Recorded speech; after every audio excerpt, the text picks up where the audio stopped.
big stunner, 100. You stupid, just shut up. Keep breezy, I'm big boy, done. Suburban Kings, episode 15. Yes, sir. We're going to do one more this year. This one will be the year in review, where the next one I want to do, what are our predictions for 2025? What are we looking forward to? So year in review, John, that's what we're going to talk about today. I found a study that how we engage with music through the stages of life, which looks pretty interesting. And then of course we have John's homework. All right. And then we'll get into our year in review. We're going to focus on, the things that we're into, obviously. So movies and TV and music, and that's just some other stuff. What's happening in culture? Pretty excited. So I'm looking forward to it. Love looking back. So of course, Spotify Unwrapped will be part of that. But top of it, found a study. It's music through the ages, trends in musical engagement and preferences from adolescence through middle adulthood. Study is by some doctors. I'll link it up in the show notes, obviously. And pretty fascinating. I can't even remember where I found this. I think I saw a conversation happening on Blue Sky and about how, a big reason we started this podcast is just my passion to want to continue to stretch myself in the arts, and music is one of the ones that's the easiest one to engage with. So I often kind of get let down when I meet people or try to encourage people who haven't discovered new music to try new music as they get older, specifically middle age. And this kind of talks about that. Pretty interesting how they did the study and how they classified things. It says, while our engagement with music may decline, music stays important to us as we get older, but the music we like adapts to the particular life challenges we face at different stages of our lives. Can you see where this is going? Well, I'm taking it all in at the moment. I think so. I mean, I as you're talking, I'm internalizing it, and I'm already just within those few sentences feeling it. Like, I can see So the that. theory or the hypothesis they're kind of starting with is we come to music to experiment with identity and define ourselves, and then use it as a social vehicle to establish our group and find a mate, and later as a more solitary expression of our intellect status and greater emotional understanding. Thought that was neat. The depth of emotion for which we engage with music they predict changes. And so they went through, and the way they classified, to keep it easy, you had to classify types of music, right? So they weren't going specific bands. They used the acronym MUSIC, MUSIC, to classify 5 categories. And it goes, it's category 1 is mellow, unpretentious, sophisticated, intense, contemporary. I won't go into those 5 categories, but you can guess what they are. I think intense makes sense. Like rock can be intense, rap can be intense. Even some pop and electronic music is intense. Yeah. So to get through it, so we go teenage and adolescents so they start there in that phase. As a teenager and adolescence, you're trying to establish identity, and music is a cheap and effective way to do this, to put your identity or help shape your identity. And so in that space, adolescence and teen years, obviously the focus tends to be on intense music of the 5 genres. Oh yeah. And then that gives way to the rising tide of contemporary and introduction of mellow, such as electronic and R&B in early adulthood. The next musical age emerges. So this is kind of early adulthood. The next life challenge. Here's the challenge as they identified. It seems the next life challenge is finding love and being loved. People who appreciate this you that has emerged, says the Renfro, one of the people that did the study. So we go from, have you seen that in your own listening? You went from intense stuff, and then you started to get into, things that maybe were more emotional. It says are romantic, emotionally positive, and danceable even. So you go from music for me to music for maybe us. I don't know. Like we can commune over this more broadly. See that. Like Or maybe I don't intimately. just need to hang out with people who listen to punk rock and hip hop. Mhm. You know, I need to experiment, you know, with more. So cool. And I That's have a story at the end of this. Yeah. But let me keep going, rip through this, and then we'll talk about it. Okay. So, and then look for the results of these music life challenge concerns, autonomy. Okay.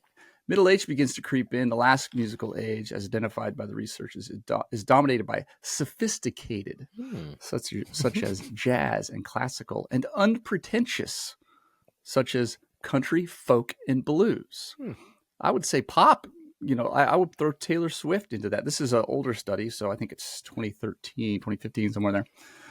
You know, as we settle down to the middle age, it begins to creep in. The last music, So researchers. So that's kind of there's really three main spaces. Your kind of adolescence upbringing, where your focus is more on intense and aggressive, and then you get into your early adulthood, Young and love, too. they say contemporary, mellow. You know, as you start to broaden your preference and maybe start to dig a little deeper, depending on, and then in that last phase, you get into you know, more sophisticated stuff, and I think that's where it branches off, really, and that's kind of part of why I think maybe I struggle sometimes to connect with people, because I went down the sophisticated branch versus what's the word they use here?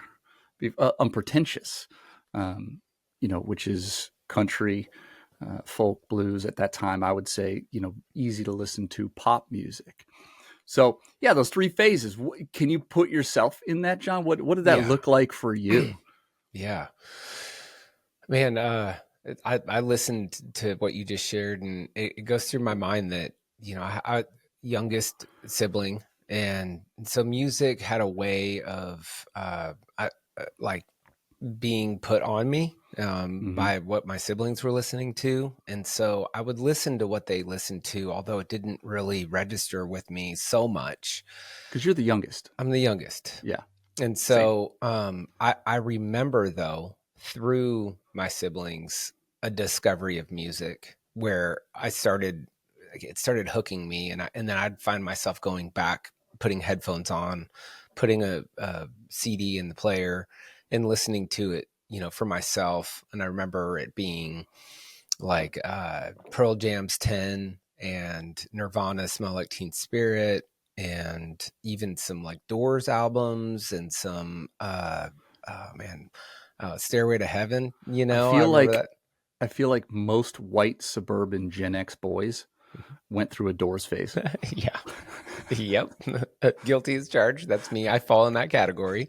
I represent the majority. Like it was our first dabble into music that we thought was deep and meaningful, but as you get older, you just realize Jim Morrison was tripping balls and nothing. Totally. I went through a Doors phase. But then, yeah, like I can see that mellowing out of music that related to my relationship. I was in a serious relationship in high school that ended up becoming like my high school sweetheart was, you know, my wife. Yeah. So I don't know how that relates to everyone else, but for me, you know, I went straight to that. Then, you know, shortly thereafter, you weren't really in the game as a young adult. Yeah, exactly. Yeah. And so then children.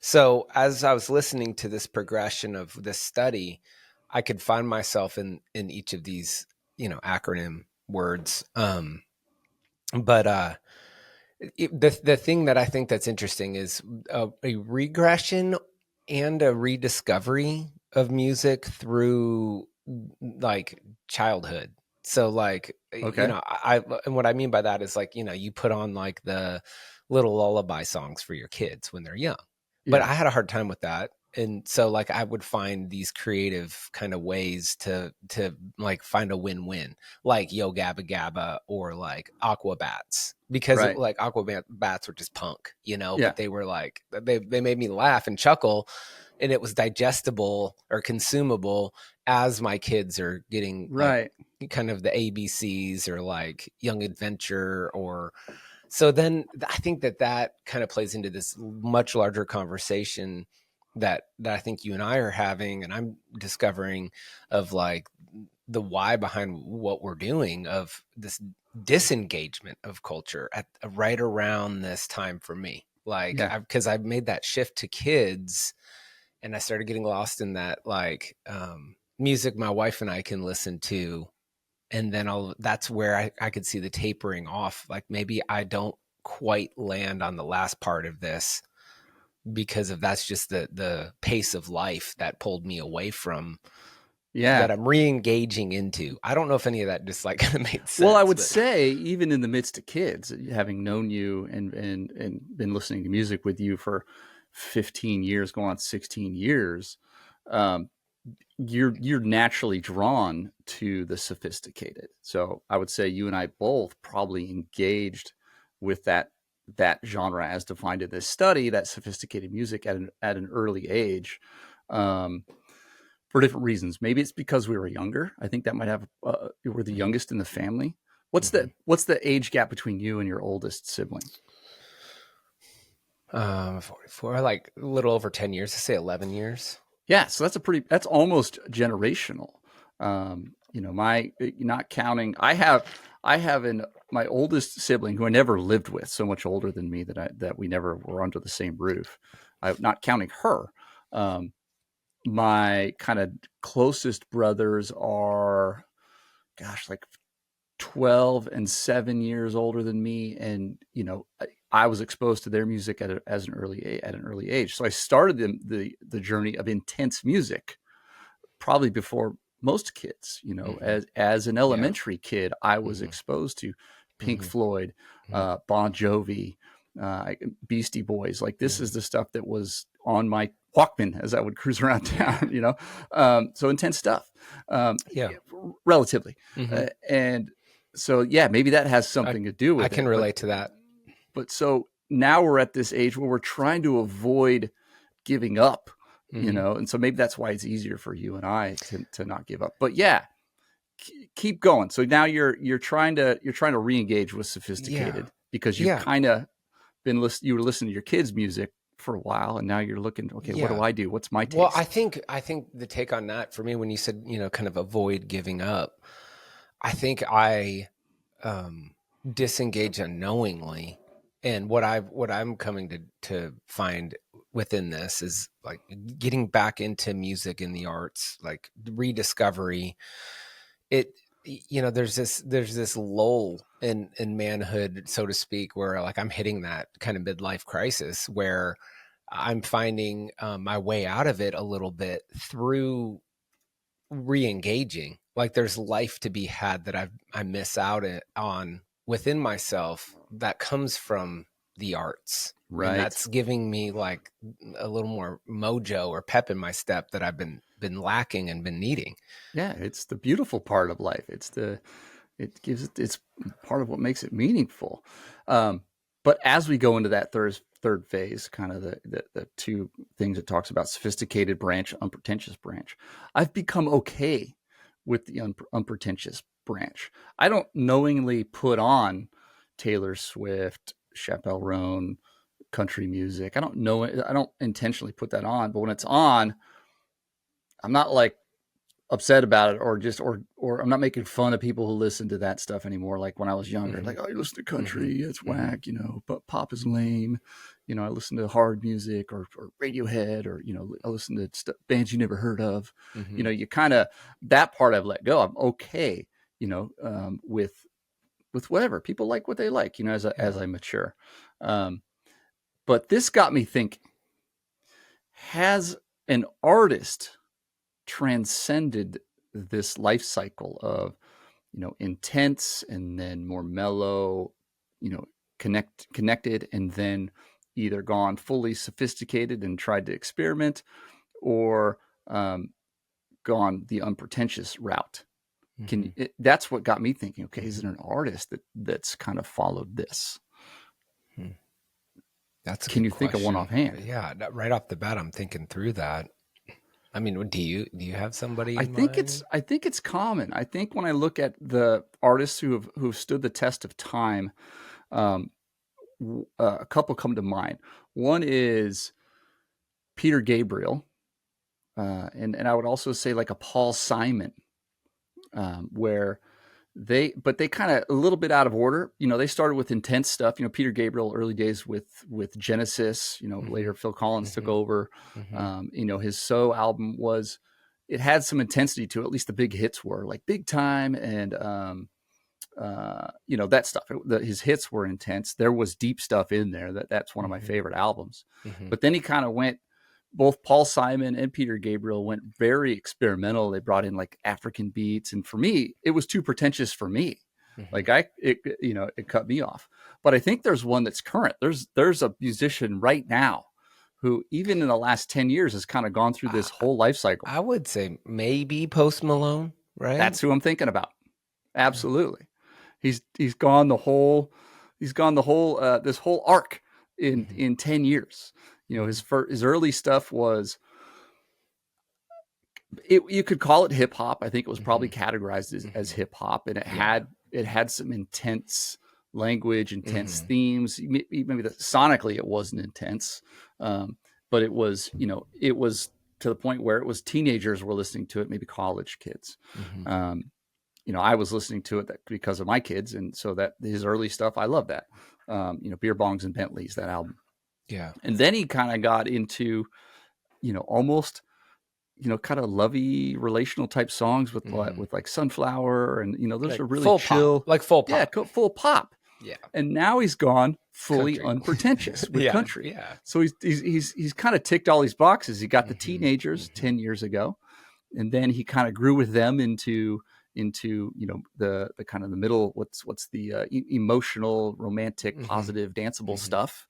And now he's going full, from a marketing standpoint, from a growing your fan base standpoint, this is the move. Post Malone's killing it. Yeah. And I think a big part of that is it feels genuine. Like he's doing it because he wants to. I believe him, because it's like he's having fun with it. Like he's playing. Like he's in full play mode where he's fully present within who he wants to be without. Like he's proven himself. So at this point, like let's just do what I want to do that I have the most fun with. That's an honest expression of why I love music. Post Malone making music reminds me of Steph Curry playing basketball. Just a kid in a candy store having fun. Making music, it's pretty good. It's listenable. You can't be mad about it. Yeah, if he misses terribly misses a shot, it's completely forgiven. Yeah. So, no, my journey was pretty. One thing I like to say about I thought it was cool, where I thought it was interesting, at least, or cool, when he was talking about that kind of early adulthood, where it's finding a mate and find someone to love and to be loved. Where my wife and I connected over music. The first time we got together and talked, it was about music. That's awesome. I'd given her a ride in my car, and I literally, my CD connected through the tape player. This has got to be 98 maybe. And was it like the cassette you had to push in with the cord? Comes out? For the younger folks, you had a CD player that was portable with headphones. You could walk around with it.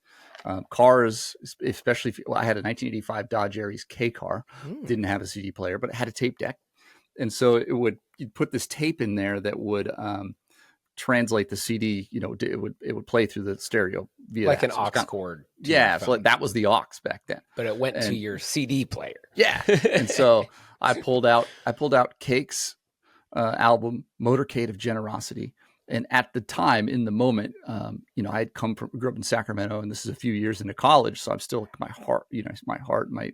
upbringing music is still from Sacramento, and I was like, this is one of my favorite songs, and I played her Jolene off of Cake's first album, which is to this day is still one of my favorite songs. But the first track I played for my wife, really cool. But yeah, neat study that'll be linked up in the show notes. The Musical Ages of Modern Man. How our taste in music changes over a lifetime. Very cool. Pretty cool. Love a good study. So, John, homework. The homework was listen to a special episode of the podcast that's up there. If you haven't listened to it for our listeners, I think it just says season 1 special. And it is a speech by Charlie Kaufman, who is a screenwriter primarily, known for did you watch his show Get a Life? Back in the day, yeah. Yeah, sure. I loved that show. It was Me too. right in my wheelhouse at the Yeah. time. Dry, witty humor. I think it got dropped after a season or two. But he's a very respected screenwriter, and he gave a speech. What was the name of the guy on the show? Get a Life. What was his name? Look it up while I'm talking. Yeah. So Charlie Kaufman is giving a speech at the British Association of Film, BAFTA, whatever that acronym stands for, which is British Film Institute, and their awards. So they do workshops, and so he's giving a speech. This was 2011, Chris Elliott. Yeah, he's funny. One of the most underrated actors, comedians. I think his biggest role was probably the antagonist or one of the antagonists in Something About Mary. Yeah. So he's like his best friend, but turns out to be, playing against him. And so Charlie Kaufman, this speech is what I have to offer. And he's speaking to screenwriters primarily, or that's who he's expected to be speaking to when he's giving this speech. But he does a very good job of making it broad. And it's about putting your creativity into the world and being who you are and putting out there. And this came to mind when I've got to find the clip on Instagram, but I think it was Mos Def or Del the Funky Homo Sapien or some hip hop artist.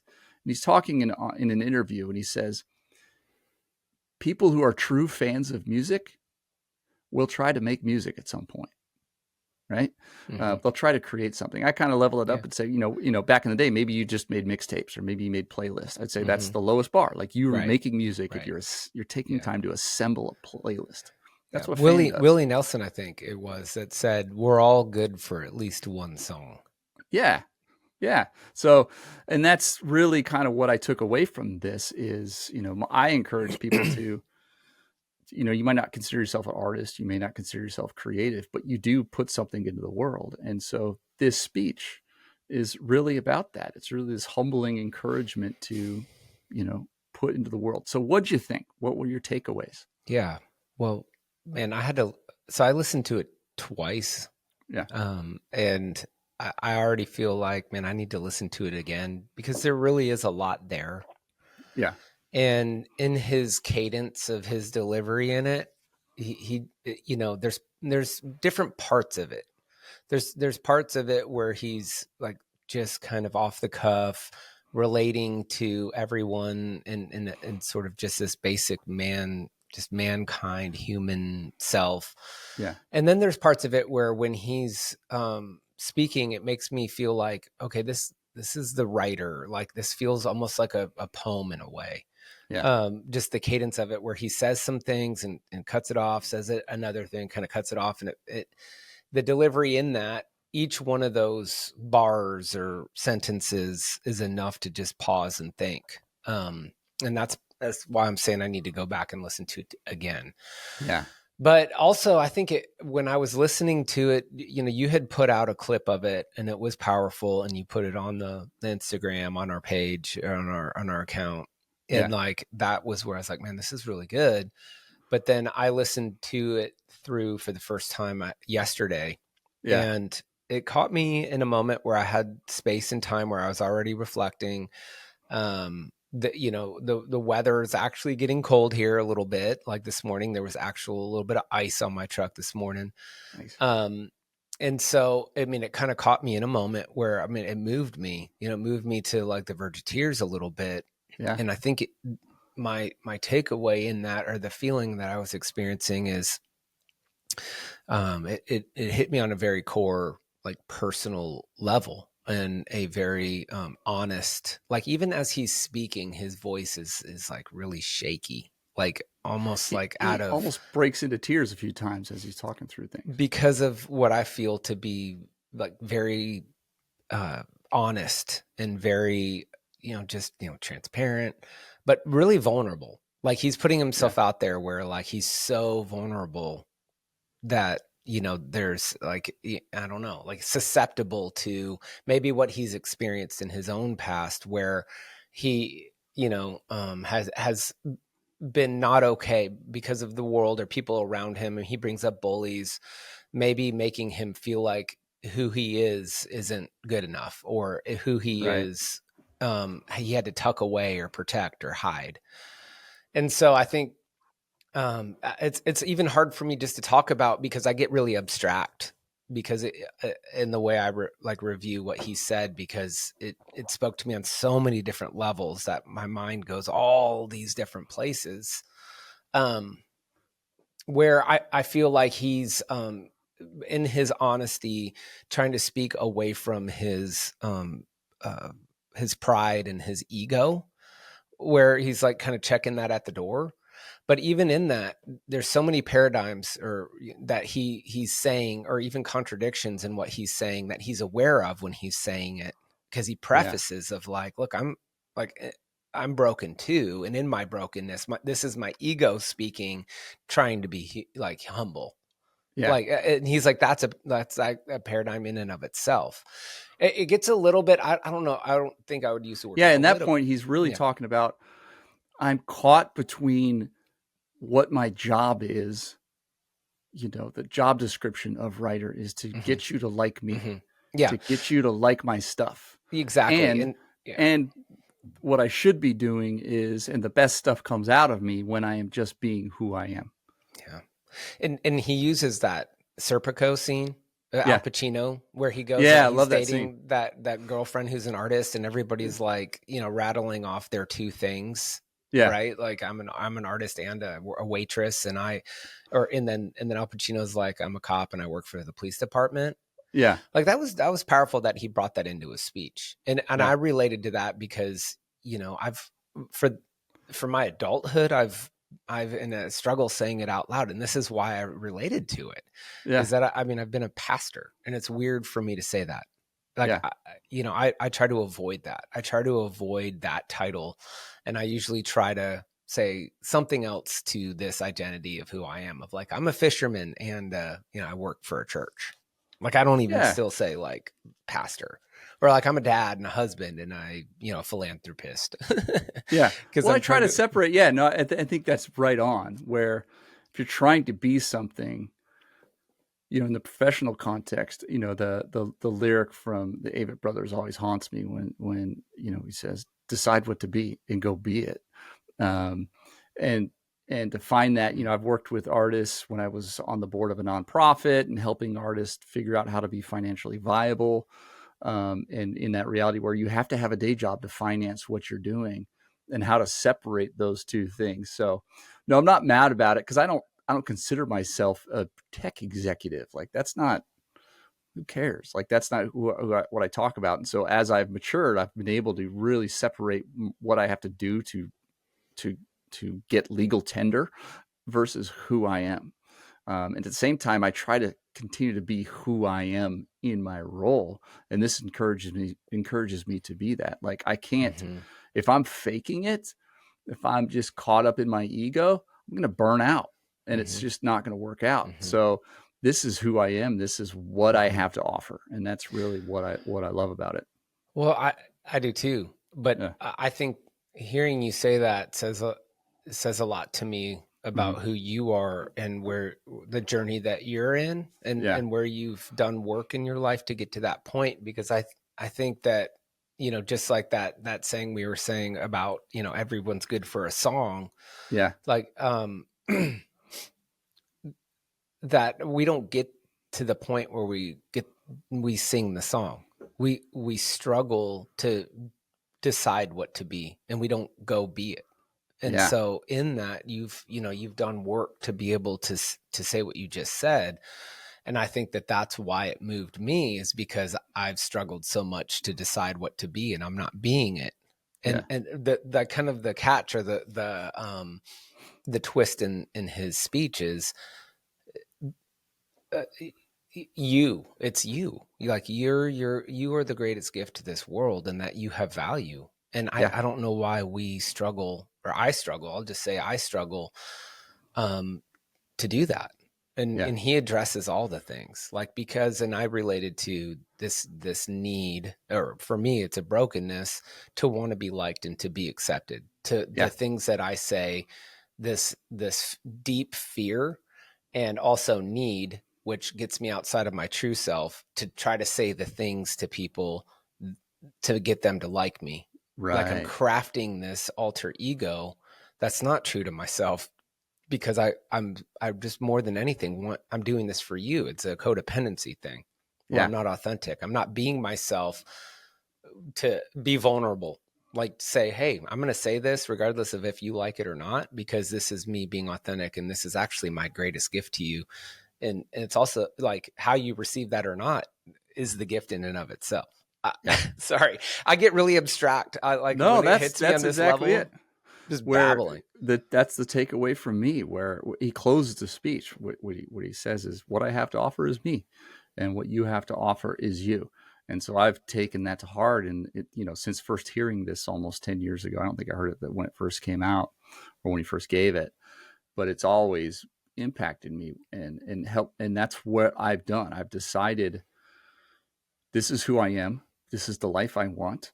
And I'm just going to go do it. I'm not going to be constrained by what I think people need to think about me, And so my wife and I it's been easy for us because we've always gone and done the next adventure. We've always done the things that people talk about doing. We just freaking do them. We just be it. And it's a muscle we've been able to exercise. And maybe that comes from, I often joke, because we just come from punk rock, skate punk roots where we've always been outsiders. So we've just never been caught up in that. Yeah, but that's also one of the strengths of punk, is like just sticking it to the man. Like, F you, I don't care what you think about me. I'm going to be me, and that's me sticking it to you. So like there's that strength that comes with it. But I think one of the things that happens is within me, I've observed this within myself, and I feel like I can see this in other people, is like in your, like, I like this saying from Dr. Seuss, is like, there's no one more youer than you. Like, you're the only you there is, and there's no one more youer than you. So go be you. Like, as a kid, there's a purity in that. And along the way, you start collecting these moments that maybe they're traumatic, or really what they are is this confrontation of this non-acceptance of you. And you feel that from the exterior. And that can come through the bullying, or that can come through like, okay, I'm going to get up in front of the class and I'm going to say my speech. And then all of a sudden you sit down and it's traumatic because everybody's laughing at you and you don't know why, or whatever it might be. Whatever, you might be tall, short, fat, skinny, whatever it is. Yeah. And for whatever reason, like, that's not okay, however that is. And so you go through this, okay, I need to learn how to kind of socially survive, this socialization process where you become something other than you to try to be accepted and to try to fit in. Right. And then it seems like into your young adulthood, you have to go back and do kind of like the work, or you have to be cognizant of how you've detached from who you are because of those traumas or those hurts. To get to a place to find peace or acceptance or reconciliation in that, or shake off the identity that was forced on you in your adolescent years, or you built on yourself, or both. Yeah. And then like, kind of like, people write it down, throw it in a fireplace, rip it up, whatever it is, whatever method you go through.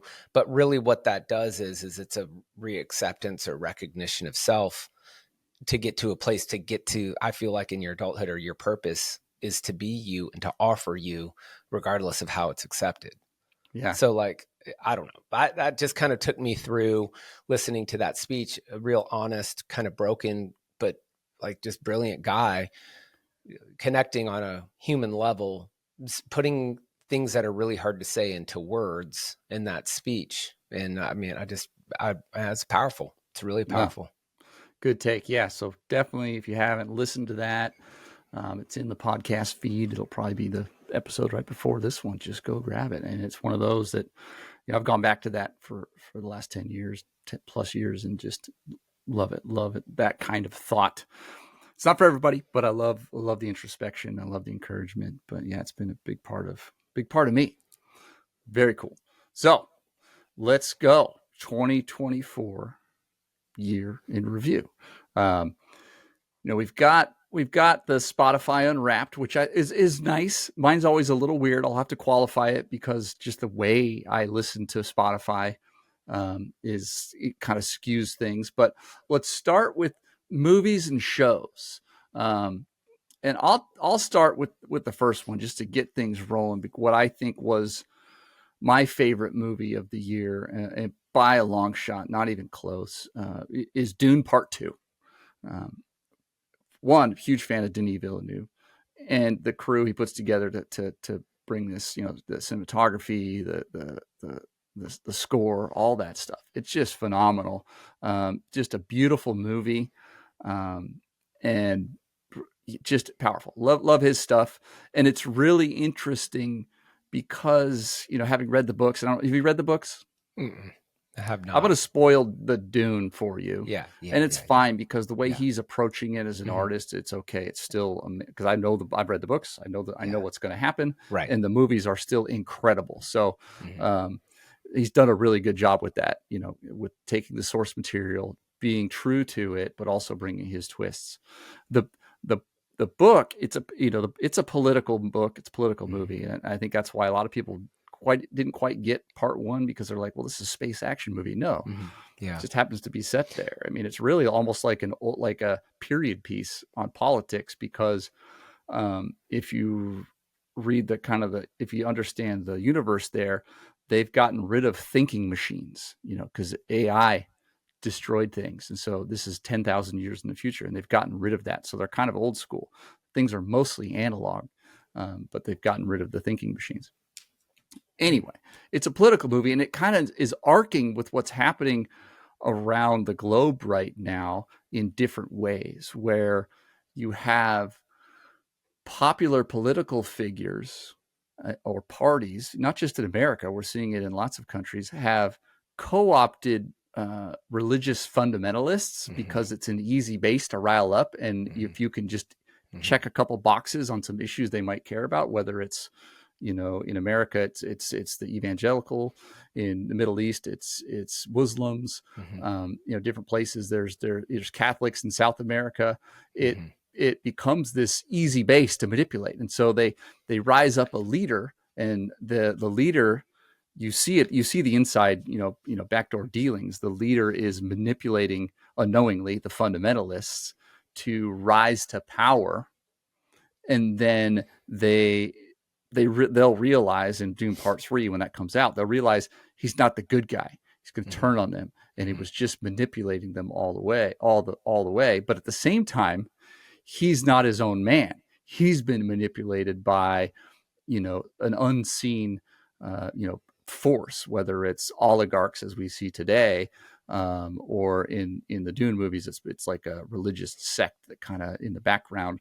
They're just been manipulating all the leadership. So it's interesting to watch how it tracks with what's happening right now. So love Dune Part 2.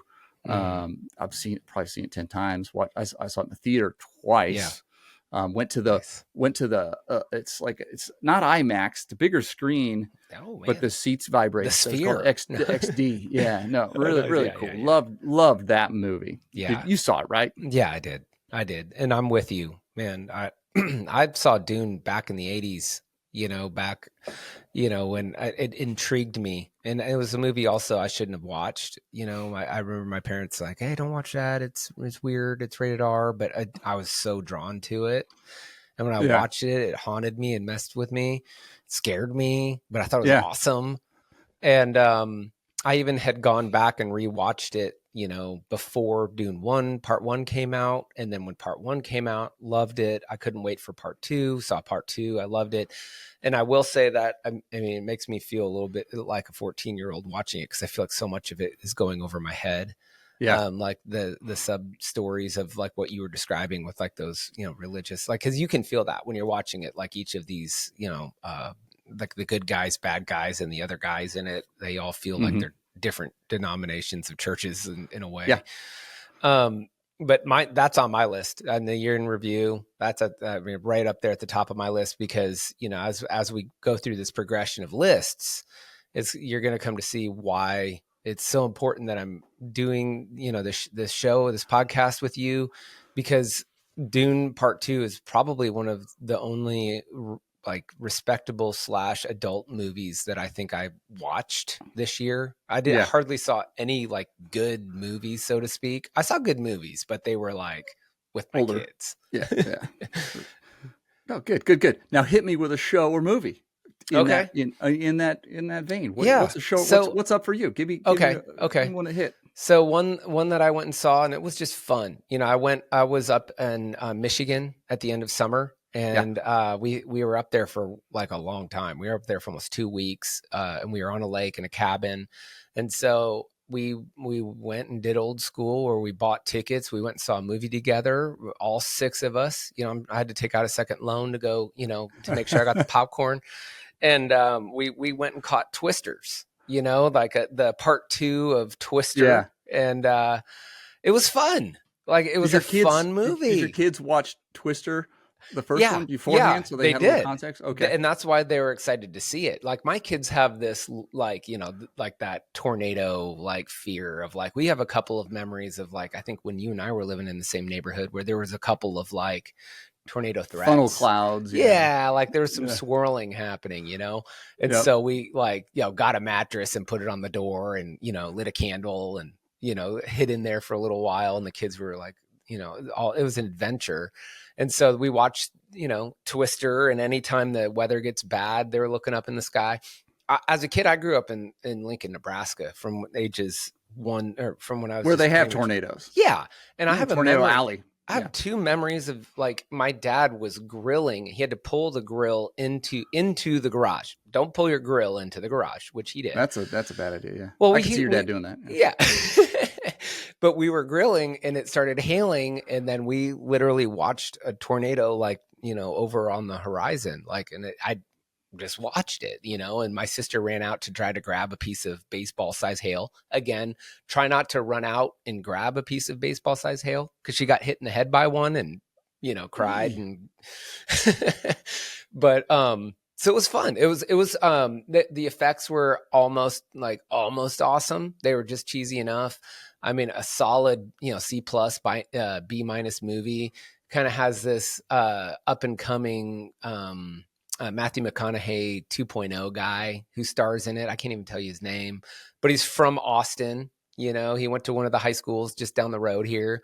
He also played in the Top Gun movie as one of the, fighter pilots, but he's kind of like one of those hunky, latest actors. And it was fun. And that's the one, Glenn Powell.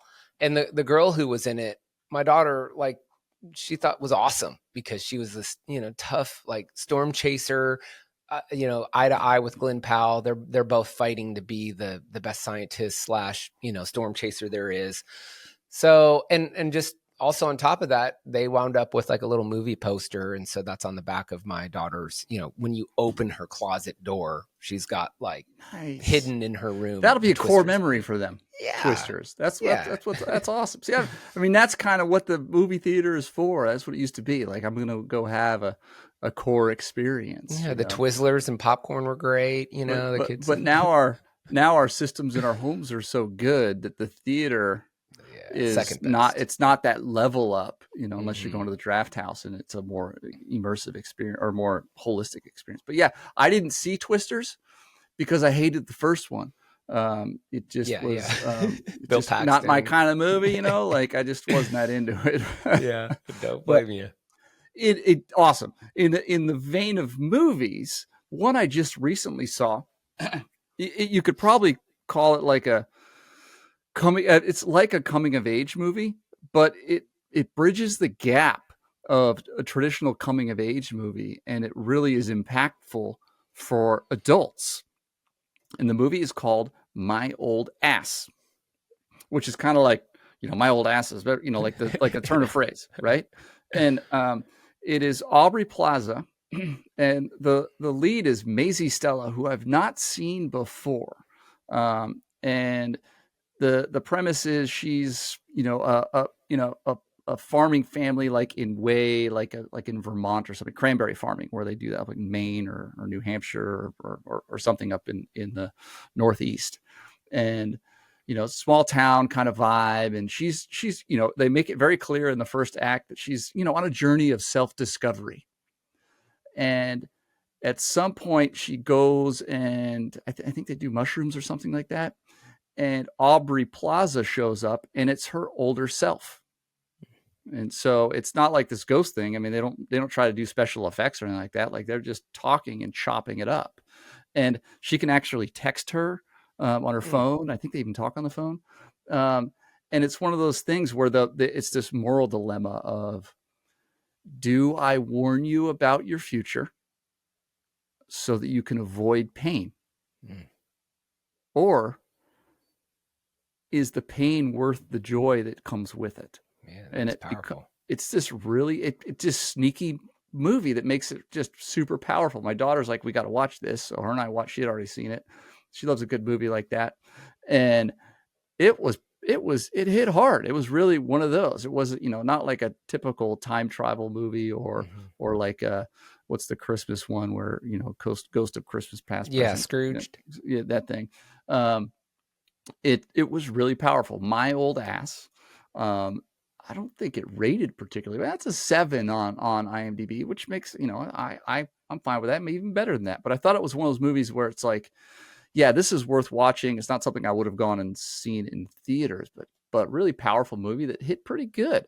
So one of my faves this year, My Old Ass. Very cool. I've never not even heard of it. Yeah, no, I think that's one. Did you ever see Call Me by Your Name? Mm-mm. So it's Timothy Chalamet. Okay. Nice. It is a similar vein, but it's not without the kind of the future self thing where it's, hey, you're going to go through some experiences, you're going to feel some pain, but that's what makes you who you are. And that's what makes life beautiful, those sorts of things. So really, It's a similar theme. Really good. My Old Ass. Love that one. Yeah. So I went to the Discount Cinema, which I haven't been to in quite some time. And, it's the movies that had just left the theater. And I had the second run theater. Yeah. Second run. There's one in Austin. And, I had my two youngest, and I thought, let's just go catch a movie. And so I took my two youngest to go see Despicable Me 4. Yeah. I think I bypassed 2 and 3 because I didn't even know they existed. Right. When you put this on a list, I'm like, oh, they made 4 of those? Awesome. Okay. But it was interesting because there's a song from that that actually led us to go see it. It was the song by Pharrell Williams that it ended up being a hit. And it's actually like a fun song. But kind of that spy when you listen to it, you can feel like it has a little bit of a spy type sound to it. But man, Steve Carell, and it was fun. I chuckled my way through it. But again, it's same thing as Twisters, where, it was an outing with the kids. And I just loved the way that my kids enjoyed it.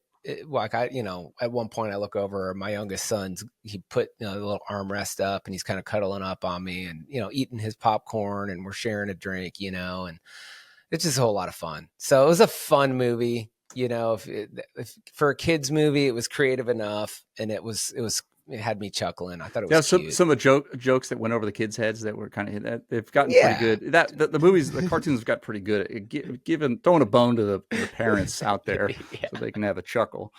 Love it. Yeah. There were some funny parts. So yeah, Despicable Me was in my year of review.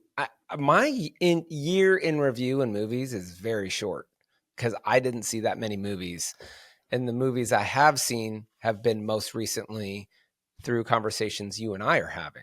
Yeah. So it's I love what you said there. Like it's fun to watch my kids enjoy something. I always felt that my wife, when my kids were little and we'd go to Disneyland or Disney World or whatever, I hate amusement parks. For me, I hate them. Like, me too. And I don't like waiting in line for anything. I don't either. Like, if I had cancer and I had to wait in line for cancer treatment, I probably would just die. Yeah. Like, I don't wait in line. And also, like, just my coming up, skateboarding, surfing. Like I don't need thrills. Like they're not exciting. Like roller coasters. Yeah. Add to the fact, especially the older ones, I don't freaking fit on them at my height. So but she was like, I love to come here because I love to see my kids have a good time. Yeah. You know? And so that changed things for me when they were little, and it made amusement parks enjoyable, where I just would chill and I'm just here to give my kids a good time. And, Heck yeah. And although I will say, my wife wants to go to Disneyland, and in February we're going to go to Disneyland without kids. Wow. Okay. So we'll see. So I'm going to go the other way. I'm going to watch my wife have a good time. So There. Right on. no, another one. Did you see The Fall Guy? I don't know. Okay, pretty solid movie. Just kind of like Ryan Gosling did that. That La La Land? So it's kind of a Hollywood circle jerk, but it's really where it's just about making movies and how cool it is. But it's goofy enough. It doesn't take itself too seriously. It's just a fun watch. I don't have a deep review on it. I saw it a couple times because I'm all in on Ryan Gosling and Emily Blunt. Both of them. If Emily Blunt or Ryan Gosling are in a movie, I'm watching it. They're on my list of I'm watching that because he is so versatile. He can do comedy really well. And I think that's where his sweet spot is, kind of in that.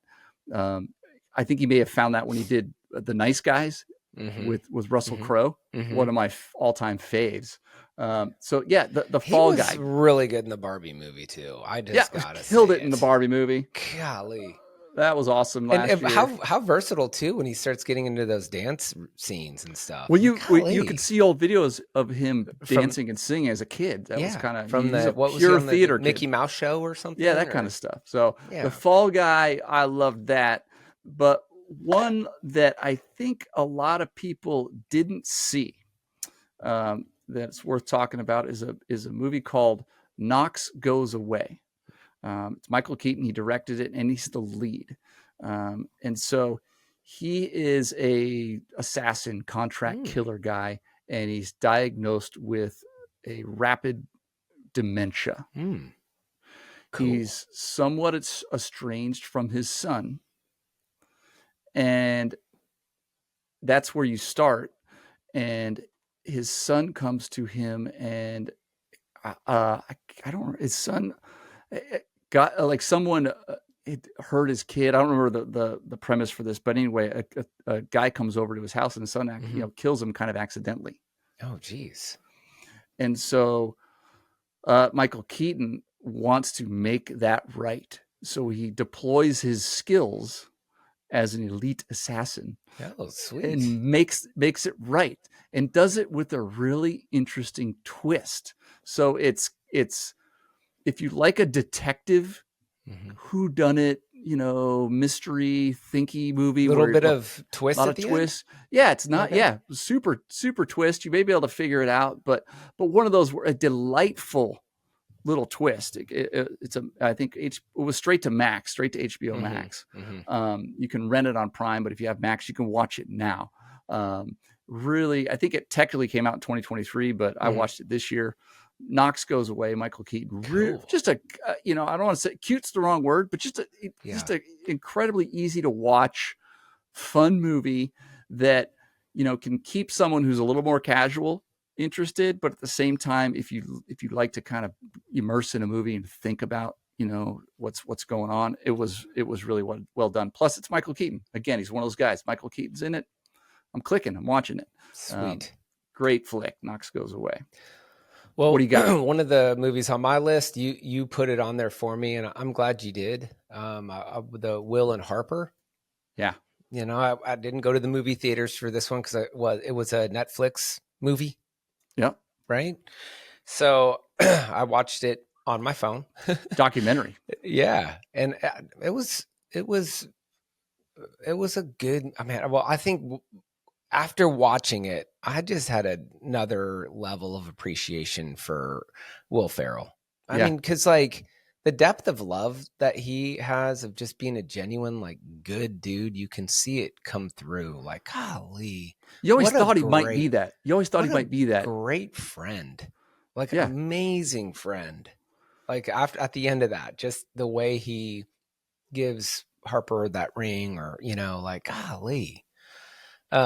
Just so it was meaningful, and I think it helps me navigate just some deep waters of just, of where we're at with just like heavy topics, and within myself of recognizing we need to treat and love people for who they are, the way that we want to be treated, and the way we want to be loved. And it's easy to fall on different sides of things. And of course, all of this falls around Harper and Harper's transition, and becoming the woman that she always was. And just, you see the ugly side of the humanity through Harper's struggles of going certain places, and Will having to navigate that alongside Harper because it's new for him, and just their journey in that. There's moments where, Will oversteps and does some things and recognizes it and grows through it. And really, that growth is just a deepening of love, of loving. And it's cool. And just being there with someone who's going through something, and just saying, I'm in. You're going through something. I'm there. I will be there. I thought that was powerful. When I see the great comedians, you sometimes worry. I think of Chris Farley. A lot of of comedy comes from a place of deep pain. And I never really worried about that too much with Will Ferrell, but now I have every confidence that his comedy comes from a deep empathy, a deep understanding of people. And he's just been inside the minds of people and the emotions of people. And so his comedy comes from a good place. So, highly recommend if you want to understand the gender dynamics, you want to understand what's happening with people in the trans community. It's a must watch. Great. And if you're a fan of documentaries, it's well done. Flows well. Good story. Love that one. Good call, John. All right, I'm going to go to another movie, and then I'm going to get into a couple shows. All right. Another one that kind of, it's funny. It's a similar vein to Knox Goes Away, and that it's kind of underworld assassin type guys. The movie's called Wolves.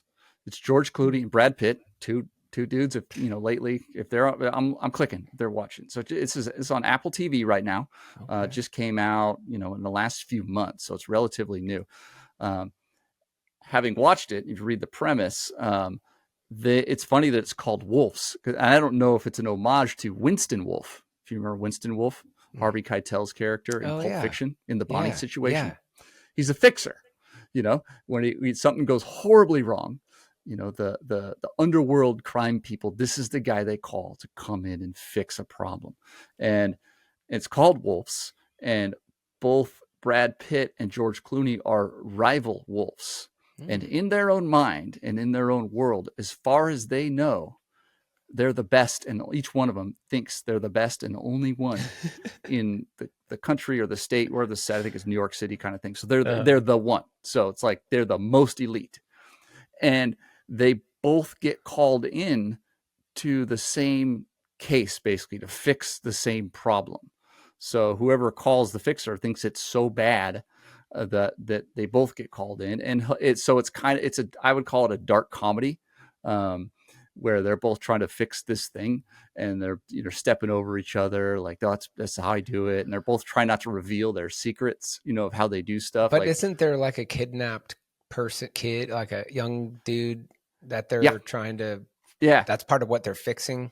Yep. So a kid gets caught up in it. I don't want to spoil it because it's just gotcha. It's a fun movie. It's not kid friendly. It's it's rated R or whatever, but it's still fun to watch. It's not going to win any awards. It's not a good movie. It's just a fun movie, and just kind of fun to watch George Clooney and Brad Pitt operate. They're awesome, and so loved it. Somewhat predictable. It's got some pacing issues, but a movie. It's if you have Apple TV and you're looking for a fun movie to watch, Wolves. Sweet. Highly recommend. Okay. Only a 6.5 on IMDb, which I'm not mad about. Yeah. Okay. What do you got? I mean, sometimes a good B movies. I mean, Yeah. even I love going to. There was one night where in high school, a friend of mine rented a terrible kung fu movie because the Chinese restaurant close to my parents' house gave us a box of fortune cookies, and so we had way too many fortune cookies, and we ordered some Chinese food, and we watched a terrible kung fu movie, and it was like one of the funnest nights. We were just laughing and just doing crap with the kung fu. Do you remember the kung fu movie? It was Kung Fu movie. The movie was Kung Fu. I think it was called Kung Fu. It was a slapstick Kung Fu movie. Oh, okay. So it's definitely funny. Okay. Yeah. Because some Kung Fu movies are funny unintentionally, like Exactly. Crippled Masters, which is a legendary Kung Fu movie.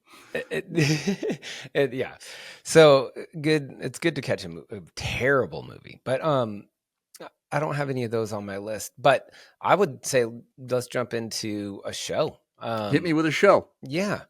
So as of late, I would say the past 2 or 3 years, I've found myself almost watching almost an ASMR style show.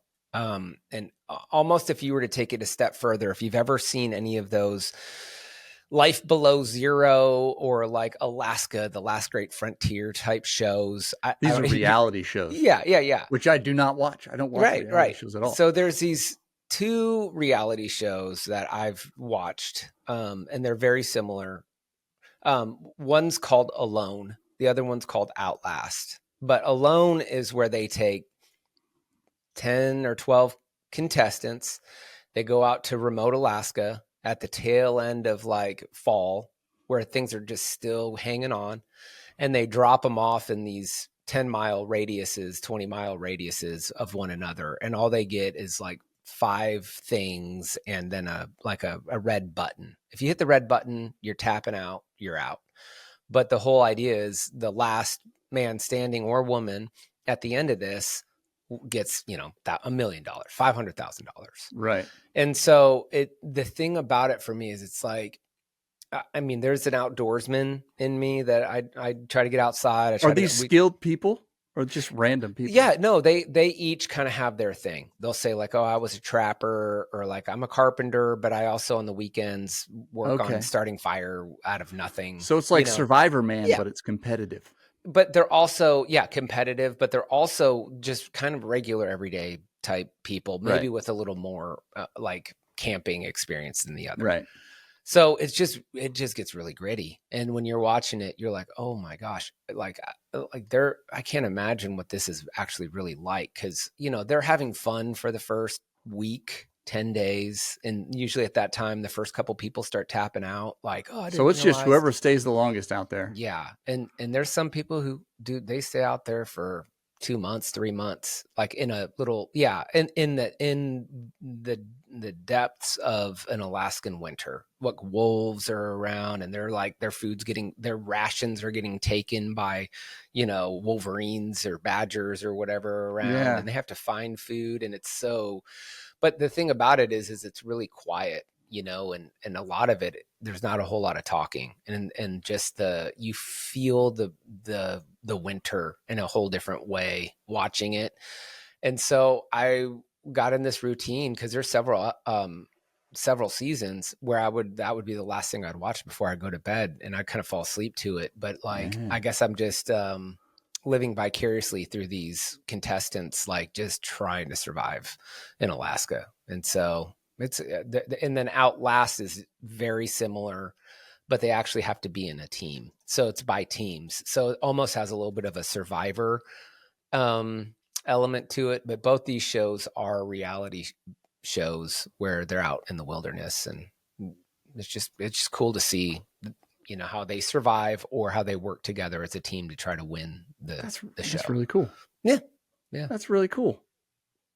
That's wow. New season just started too. Which one? Alone? Yeah, December 8th. Sweet. That's 3 days ago. So Can't wait.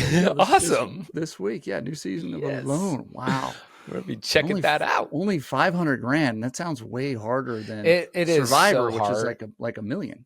Yeah, people tap out because literally they're dying because they're starved. They've gone 40 days without hardly consuming 100 calories a day for weeks on end. It's like, how do you? It's very brutal. Very brutal.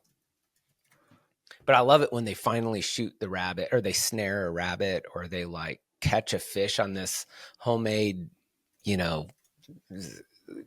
fishing situation, and just their level of joy. Their joy. Like, I was going to say their joy. That's probably palpable. Oh yeah. That's fantastic. I'm not going to watch it because it's reality TV, but that's cool. Like that sounds more, that's almost reality TV I would watch. It's not, the worst reality TV is reality home improvement shows. The absolute worst. That before and afters. That is the lowest. That is the most creatively bankrupt television there is the home improvement reality TV. But they get a couple, they go into a house, they're knocking walls down, they turn around and they... It's awful. It's just awful. It's completely uninteresting. Although there was that one on PBS, like the, what was that guy called? Like the old workman or something, and it was all This Old tools. House, This Old La House. Villa, that's different. I would call that edutainment because he taught you stuff. He taught you stuff. Yeah, he taught you stuff. I've learned how to use a measuring tape because of Bob Vila. It's different. Yeah, or the New Yankee Workshop. That's the guy. That was like he was the Bob Ross of wood. Just old school dude, just making all cool cabinets. Hand tools. Yeah, all hand tools. Old Nothing. School. Yeah.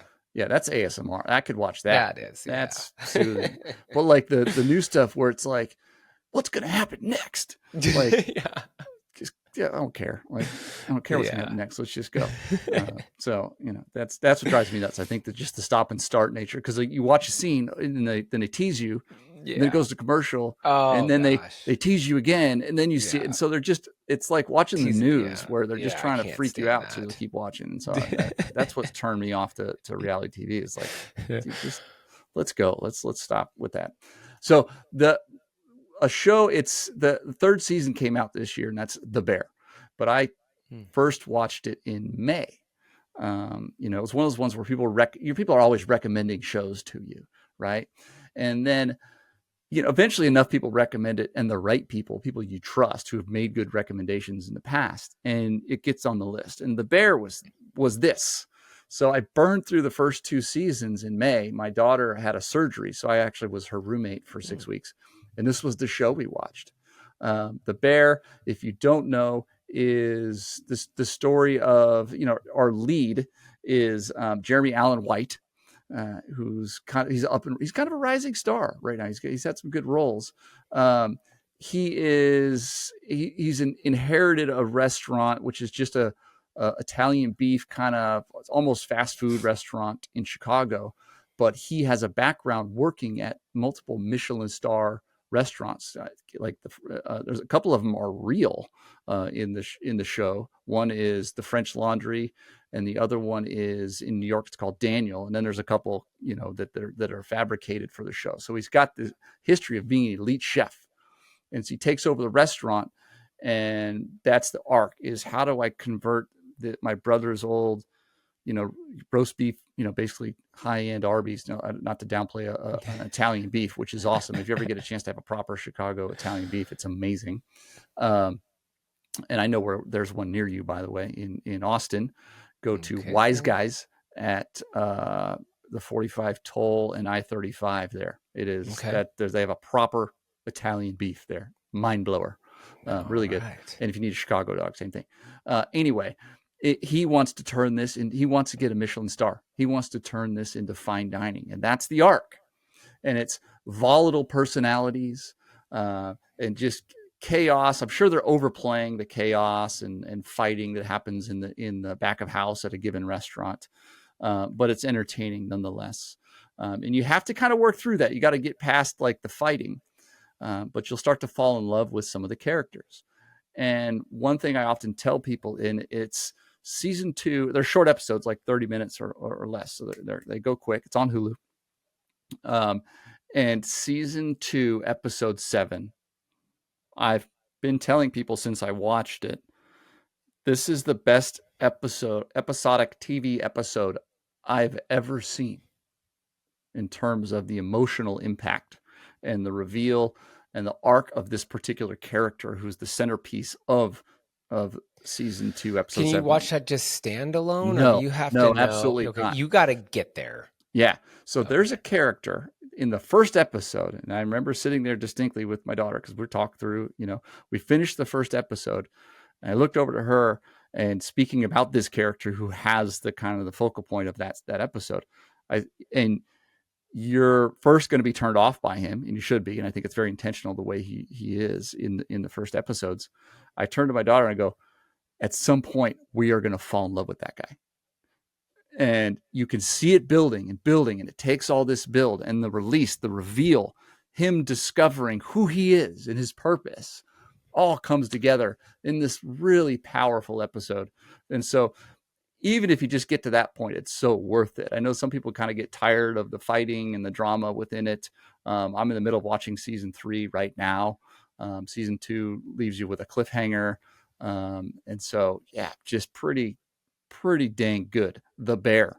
It is worth it. And I don't like to watch, I hate commercials. I get the Hulu because I pay for like Disney and ESPN, and I get some Hulu stuff. So I still get the commercials, but mute that junk. The Bear is fantastic. Absolutely not kid friendly, as most back of the house conversations would not be. But highly recommend. That's top 2 shows this year. Yes, sir. What do you got? As far as shows of 2024, man, I did not get into a whole lot of 2024 shows. I just didn't.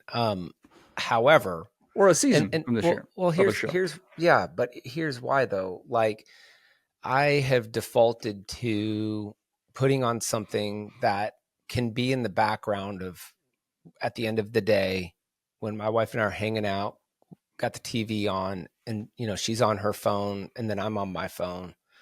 That's the extent of our television watching. And it's hard to say that. Half pay attention for a lot of reasons, because dual screen watching. Yeah, we're not even half paying attention to each other, which there's a crime to our humanity there. But I can't engage in a show or a movie. This is just something about me.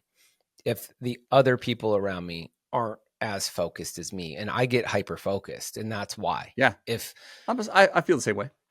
So I have let go of that. That's a big part of why I'm loving this, what we're doing together, is because it's forcing me to do some things I need to do, which is to watch some muscle shows you and have to watch some exercise. movies. It's a muscle you have to exercise. And I had just conceded to the majority of TV and movies for myself, because I can't deal with who is that? What's going on? Or, missing the things when I'm like already trying to see if my initial prediction of the plot is going to happen or not. Cause that's where my mind goes, as I'm trying to figure out the plot in the first, 15 minutes of a movie, which I got to try to get out of the habit of doing that, because I'm missing the things. I'm missing the movie because I'm so busy trying to figure it out. See, I can't not. That helps me pay attention to the movie, trying to figure it out. And that's why I hate trailers and I hate spoilers, because it messes me up. Yeah. So anyways, one of so if I'm being honest, on my year in review, one of the shows that has been on the background, that the funny thing is I'm putting it on because I don't want to watch it, but it's holding my wife's attention, but she loses attention and then I'm watching it and it's garbage. Right. I'm like, why am I into this? Like, you're not even into it. Like, let's just turn the TV off. Yeah. But so there's one on my list called Love is Blind, and it is, don't watch it. I'm not recommending it. It's like The Bachelor, but like worse. It's a show where there's guys and girls that they do this experiment where there's these pods. So basically, imagine this building where in one half, far on the end of the building, there's like the guys' area. The other half of the building's the girls' side of the building, the girls' area where they sleep and they've got their kitchen. But then down the middle of the building, they've got these almost like cubicles, but they're rooms. Okay. And there's just a screen. You can't see the other person on the other side of the screen. And the whole hypothesis is that love is blind, that you can fall in love with somebody without actually seeing them. So they get to a point where either at the end of the pod dates, they call them, if you don't propose to the other person by the end of the pod dates, well then, the show wasn't for you. But if you propose to the person on the other side, well then like get married? Yes. Have people gotten married out of this show? Yes. I hate this. Yeah, I know. Me too. Okay, question. Yeah. So the premise is you can't see the people. You can't see them. It's TV. Are they allowing ugly people on the show? Is That's there part of are there fatties? why that's part of why like this is Because everybody's beautiful, right? This is guilt, man. This is like watching this is like just sitting down and eating a big like cheesecake all by yourself. Like you feel like crap afterwards, but like when you're watching it, you can't stop. It's a train Just what wreck. Charlie Kaufman was talking about. Well, yeah, exactly. Mass-produced garbage. I know. But there is this moment where once they propose, so I'd say the first third or the first half of the season is these dates where they're talking to each other, right? And they're just totally infatuated with each other, and they're in tears, and they're saying, "I didn't think that this was going to work, and I'm in love with you. I don't care what you look like. I want to spend the rest of my life with you." And then they do this moment where the girl's standing down a hallway in a closed room. And the guy's standing on the other end of the hallway in a closed room, and they're buttoning up, they're, getting ready, perfume, dress. And then the screens come up and they have the moment where they're engaged at this point. But they're engaged at this point. And there's been instances where they're hugging and the girl is just like, I've met the man of my dreams. And he's leaning over his shoulder like, how do I get out of this? Like, I'm screwed.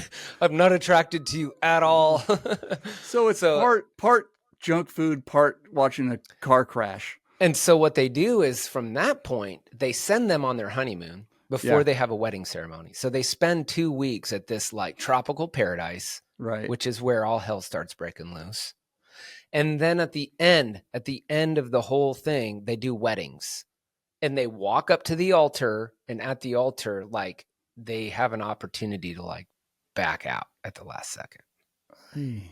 And so if you get through this gauntlet, then either like we're going to spend the rest of our lives together, or I'm going to do the most horrific, terrible thing I can do is lead you on all the way to this point where I'm going to look at you when they say, I do, I'm going to say, I don't. And like, say no, call it off. All the families are there. All the angry grandparents on like, what the...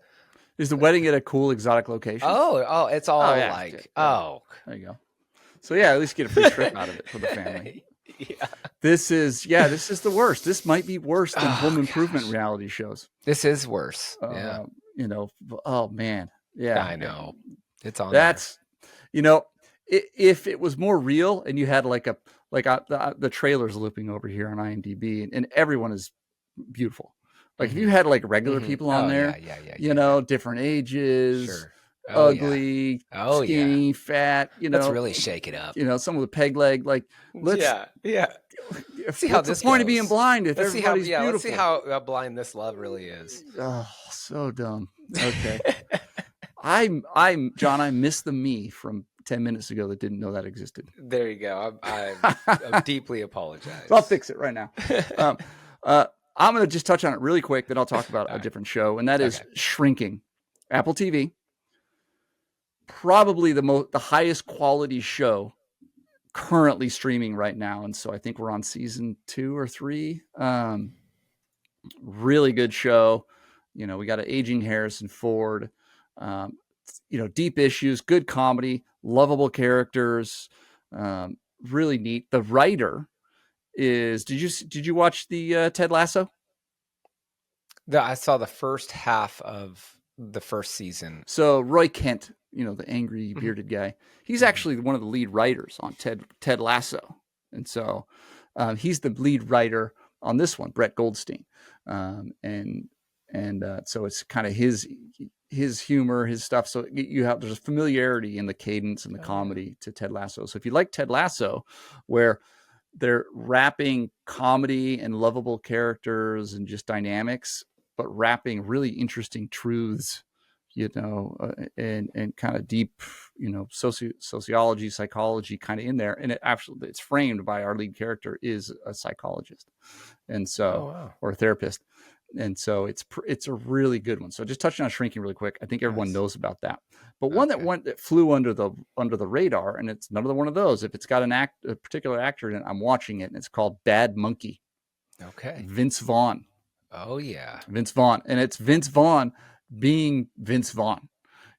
Dry, layered humor, kind of a smart ass. And it's kind of a detective whodunit show. Nice. And it's easy to watch. The characters are great. It's got some twists in it so that it's interesting. Nice. And it's, not, again, I would say it's not, it says TVMA. I think that's mature. So it's basically rated R. It's got some, swearing a cuss in there. So not for the kids, but man, it looks like it was done by Ted Lasso and Shrinking as well. It's got a similar kind of feel to it, although Bill Lawrence, I think, is our lead writer. Right. And I'm sure Vince Vaughn had some writing. I love Vince. No, he didn't Vince write. Vaughn. Directed. No, Vince Vaughn's just acting. He's not directing or writing. But he's cut loose. Like I assume they wrote this with him in mind because he carries it. But it's not like exhausting. Sometimes when an actor's carrying a show, like I think Tom Cruise in the Jack Reacher movies, he can carry them. The movies kind of suck, but it's fun to watch Tom Cruise, do his thing. So great show, under the radar. Bad Monkey, that's on Apple TV. One of my favorites this year, and an easy watch. Nice. One more, John. Give me one more, and then I want to move to music. Oh man, last one. So I'll just keep it really short. Again, not a lot of shows. So what I've defaulted to in my life is the YouTube in the background. And so those have become shows for me, and they've become very short shows. And so these episodes of what caters to my children of Faze Rug and Mr. Beast have been in regular play in the background, what would be in place of shows. Right. So there you go. And Faze Rug, if you haven't seen him, he's just this cool little Californian kid. He's a part of a gaming team, which if you watch Faze Rug, none of that even matters. That just explains his name. Right. But he does these quirky little, like, we're going to do TikTok's 5 most exciting underground drinks at Starbucks. And he goes to a Starbucks and he orders them and drinks them and just talks to the camera. And, it's fun to watch. It's good. It's if a you've YouTube got young channel. kids. It's a good YouTube channel. Check it out. Like it.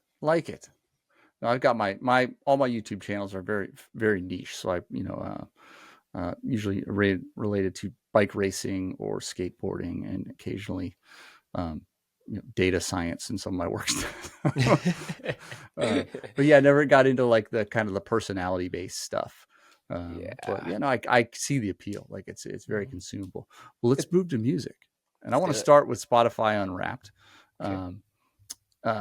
Not a lot of change from last year, and I got to qualify my Spotify Unwrapped because most days in the morning, and I get up pretty early, depending on the day, between 5:30 and 7, if I'm sleeping in, and I put music on. Is like as soon as I get up, I walk downstairs. As I'm walking downstairs, I got my phone in my hand. I'm putting on my morning music. And it's usually a handful of radio stations. Like I'll search, usually a lot of either 80s kind of music. I'll search, like, let's say I'll do a Howard Jones, and I'll play Howard Jones radio or Peter Gabriel radio or like Psychedelic Furs radio, or one of my playlists. Or another one I do a lot is like just Band of Horses radio or Bon Iver radio.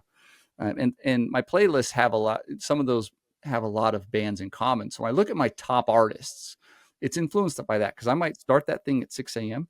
and it might roll, it might keep, playing and looping, or the radio station will keep cycling till noon sometimes, just because, I'll leave it on and I'll go upstairs and go into the cave up here and do work, and it's still playing down there. So it ends up influencing things. So when I look at my top artists, it goes in this order: Band of Horses, Prof, Bon Iver, The Cure, Tears for Fears.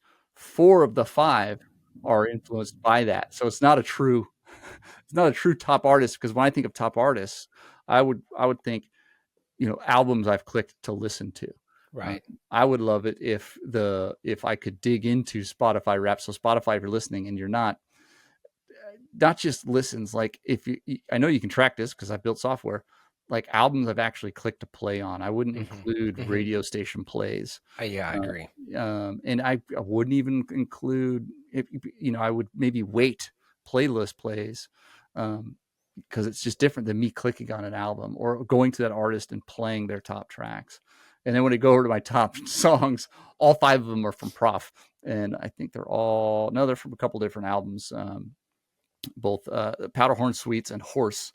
And so that was just because that was first time in years I've discovered a new artist, for me anyhow, that his most recent album came out in 2023, but I discovered it in like May this year, June. And it was just so, Prof has been so captivating. And plus my wife really loves it too. So it's just been getting hit hard. So my Spotify Unwrapped is not particularly useful this year.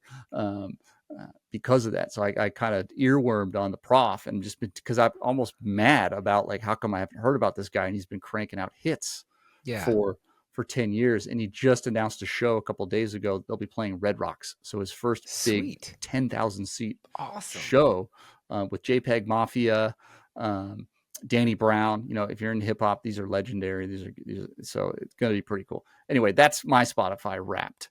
What'd yours look like? Complete disaster. Yeah. And so it starts with this. It's a free account. Yeah. So that there and of itself, it's broken. It's already broken. If you got a free account, you're forced to listen to the songs you don't want to listen to, or the albums that you don't want to listen to, in hopes that you get the song you're trying to get to, or you skip to. And if you can't skip to it, then you got to sit and listen to X number of commercials to unlock a couple more skips. So there you go. It's already my Unwrapped is already broken. We got to fix that this year. That's what I'm saying. That's the revelation for me. Looking at the minutes, as soon as my Spotify Wrapped came out, this year I had 44,926 minutes listened. Wow. My family, my 2 kids and my wife and I text the group chat with my picture of that, of my, the kind of, they make this screenshot of your top artists, top songs, and minutes listened. Put it on there, because usually my son destroys everybody in minutes listened, and he did again this year. He doubled me over nearly 90,000 minutes. Kid spins the tunes. And my daughter, prior to going to college, usually used to beat us all out. But I think just the busyness of college, plus she doesn't live in a single family home anymore where she can blast her music literally all day. But I tend to beat her out as well. But her or my wife are in the 30 to 40,000 minutes range. So it's one of the best $20 I spend every month for the family account. Sweet. Because we love music, and we get our money's worth when you look at it. I mean, that's days worth of music. So love it. Awesome. It's worth it. But let's talk specifics then. Anything? I'm curious, from a free account, what did the Unwrapped hit you with? Well, what it did show me is I was going to and trying to get music from my usual suspects this year. And I mean, you want me just to kind of just rattle them off real fast? Rattle them off real quick. Yeah, top 5 artists. The top 5 is Morgan Wallen, Juice WRLD. Oh, nice. Radiohead, Bon Iver, and then Ken Carson. Nice. We both had Bon Iver. That's awesome. And you introduced me to him. I hadn't really listened to him, and we went to a show, and I was an immediate fan. 2 songs in, I'm like, I'm in. Heck yeah. Good stuff.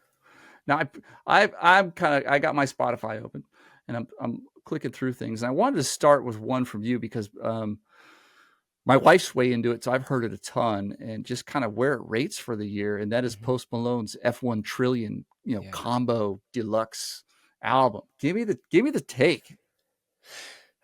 He's going back and doing his country tour, so to speak, where he's linking up with notable current country artists and doing his thing. He's putting his post spin on it, and it's a whole lot of fun. I would say it's overall good listening, but then also there's the elements to it that are true to country, but then just like sprinkled in the true to Post Malone and what we have come to love about it. And it's a great, I guess you could say, mashup of those things. I love how, you can put it on and hear something that might take you back, or you can put it on and hear something that's literally being played on, both pop and country radio. So, I mean, he's crushing it. Is he Is he nominated? Is he going to be nominated for country awards for this? He better be. Yeah. And I think he will be because of the people he's included. I know they shined what's his little Nas X for Old Town Road. That was a country song, and I think Beyonce got shined as well in the past. And her Cowboy, is it Cowboy Carter? Is that the name of the album this year? I was gonna say like Beyonce's Hold'em, album, Texas Hold'em or something. But well, that's the song, but the album is one of the, on most lists as I looked around the internet, it's top 10, and some have it up in the top 3 for the year. But I've never got into the Beyonce, a little too poppy for me. Yeah, same. But yeah, no, F1 Trillion, I've enjoyed it. Like it's listenable country. I enjoy Post Malone. I tend to believe him. I think he's a creative genius, for lack of a better term. He's doing really, really cool stuff. He's one of those people. Interesting one.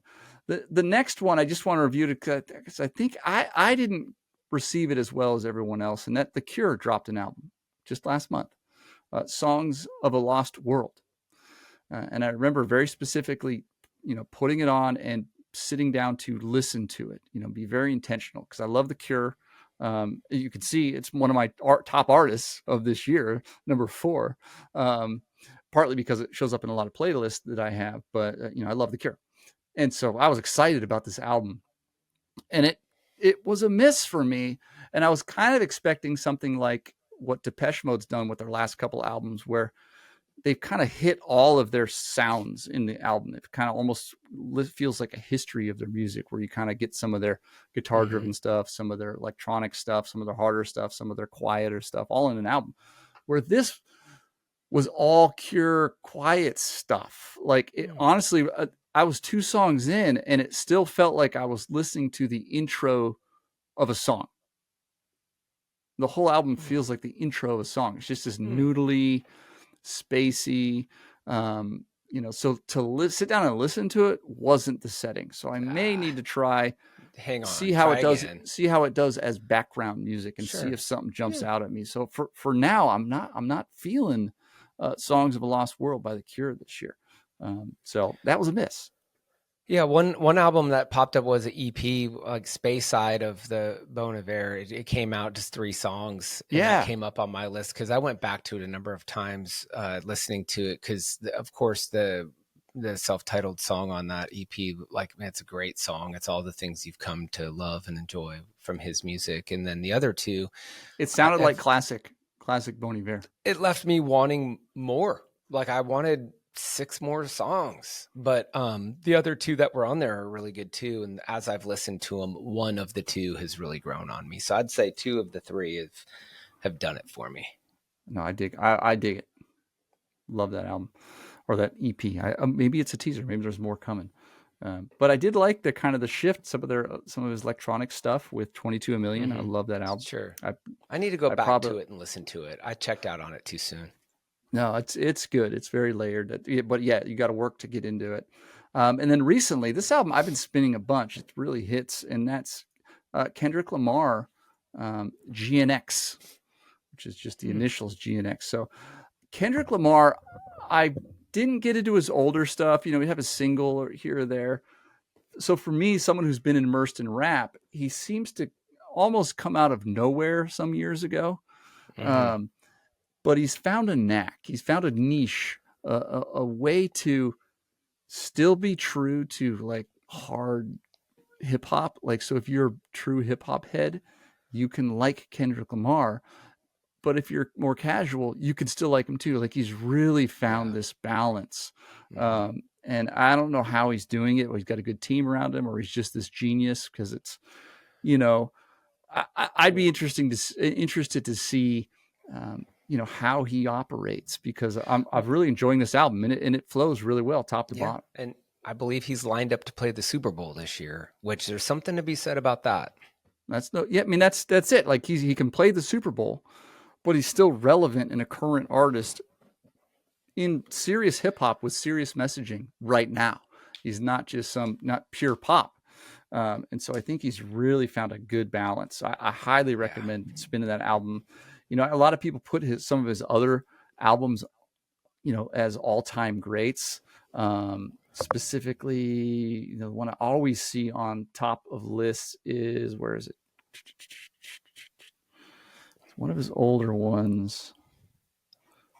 Let's see here. Yeah, I just never got into it. Like the 2017 Damn was kind of the first stuff I heard.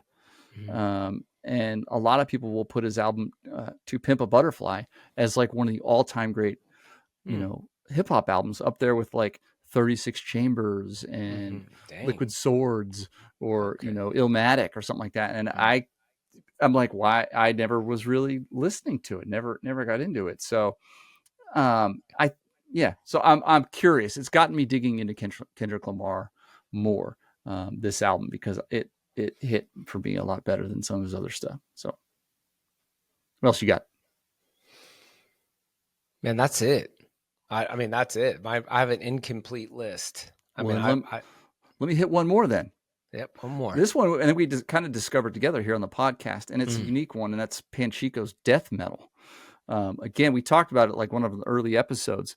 Panchico was this band that put out this album probably just locally or regionally in England in 2000.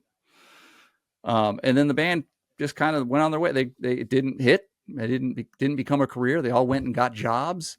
And then in 2017, someone discovers this rotten record in a used record store and likes it. It sounds like garbage.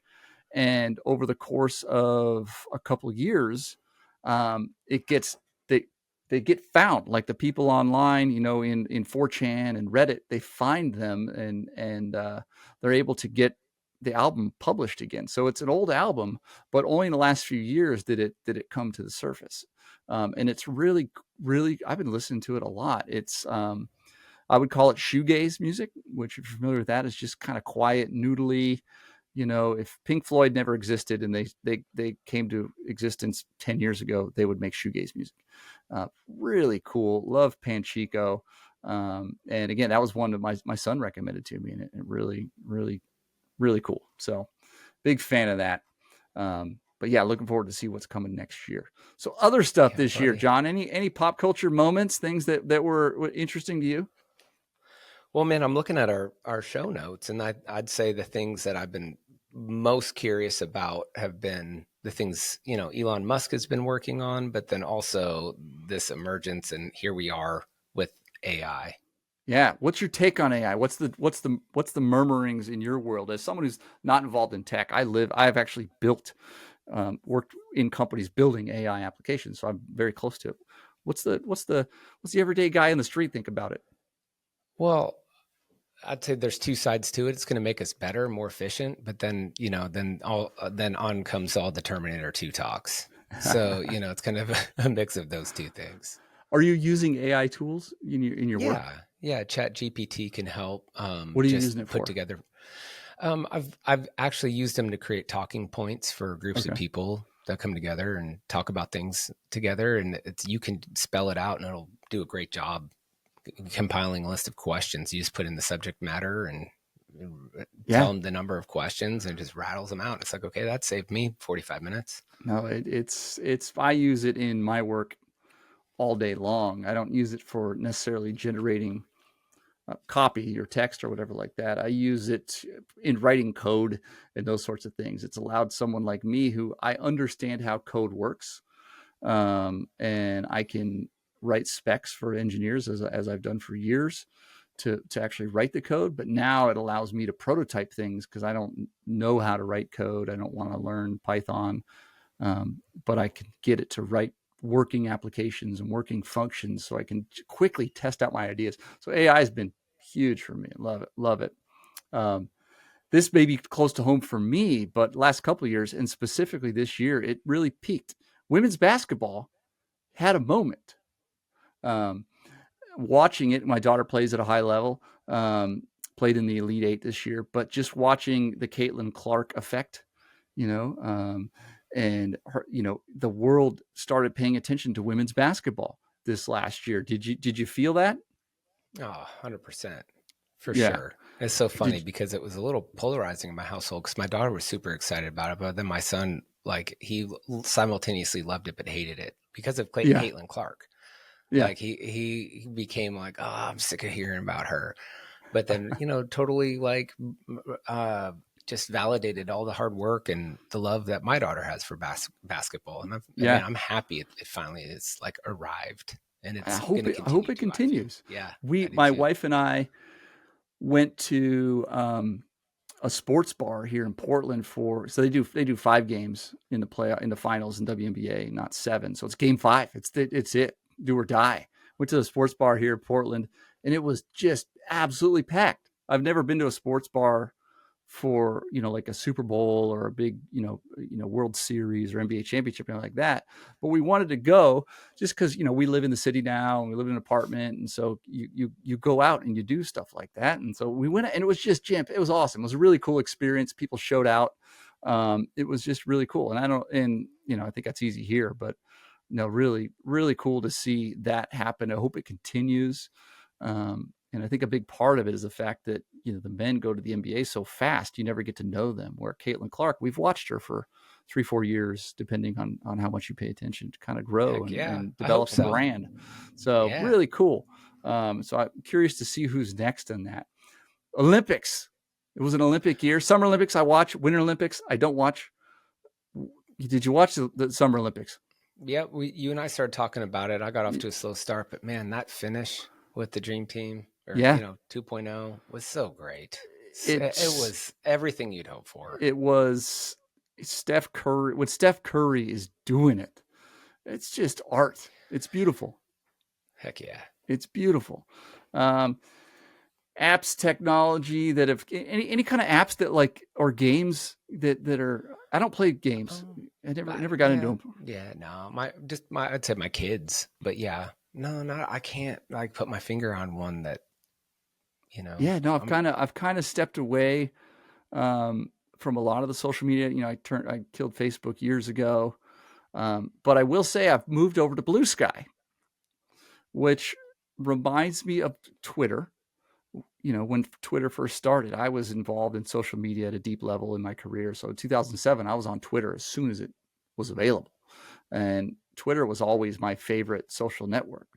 But it's just really devolved into just an ugly place, and the way the algorithms work, it's serving you garbage, and people can pay money to get more presence versus just, how about be interesting? How about be a good person or have something good to say? The latest social media platform? Ever since Elon Musk bought Twitter, because he's just been killing it.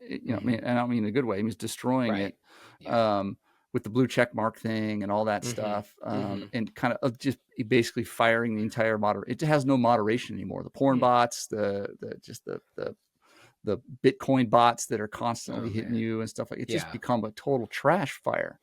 And so a couple different, Mastodon was one. People have tried to replace Twitter, and then Meta, Instagram, Facebook launched their own called Threads, but it's still, it's Meta. So it's still very algorithmic, and I don't really trust it.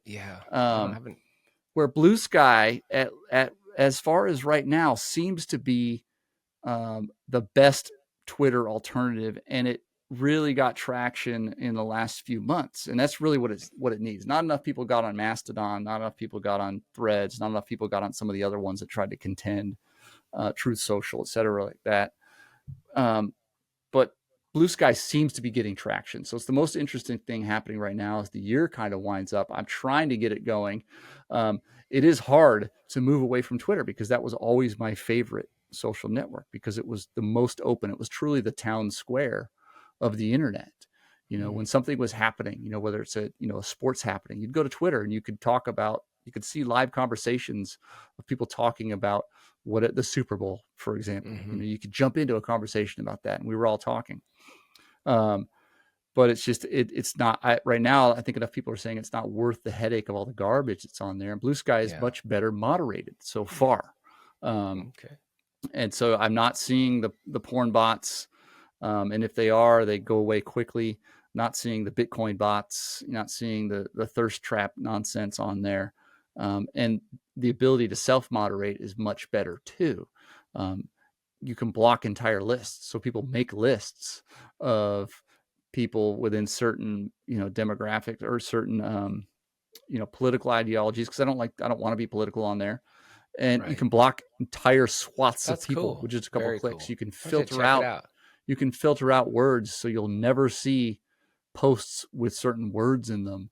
So you Nice. can moderate. Their moderation team is better. They're actually, and so it's just right now. Blue Wow. Sky is where it's at. I'm Okay. trying to We'll commit check it to out. it. Yeah. I've gotten Twitter off of my devices. I'll occasionally open Twitter in my browser just to kind of check in. And honestly, Sure. I'm to throw out a, hey, I'm on Blue Sky kind of Right. thing. Yeah. Come And find me there. so we'll see. We'll see. Sweet, man. Blue Sky, I think, is the thing that's happening that I'm excited about. So Yeah, buddy. that's going into next year. But cool. It's been quite a year. I'm hoping next year, because of what we're doing, both you and I can immerse into art even more. So Yeah, me too, man. Hey, thank you. Thanks Rock for making this happen Heck yeah. and creating space to encourage me and many others to do it. And I hope we continue yeah. to do this and hear stories of others doing it too and what's coming from it from them. Yeah. So we'll do one more this year. We'll kind of do a prediction episode next week. Just what do we predict? What do we predict for 2025 in arts and culture? Looking forward to it. Awesome. We'll see everyone next week. Like, subscribe, do all that stuff. I don't know what you do on these podcasts. I subscribe to them, but I'm starting to see the stats. People are listening, so I'm glad you are. Good. At some point, maybe I should send an email out to my email list to say, hey, we're doing There you this. go. So Sweet. So far, so good. We'll check you guys next week. Big stunner, 100. You stupid, just shut up. Keep breezy, I'm gonna. I'm big boy, done.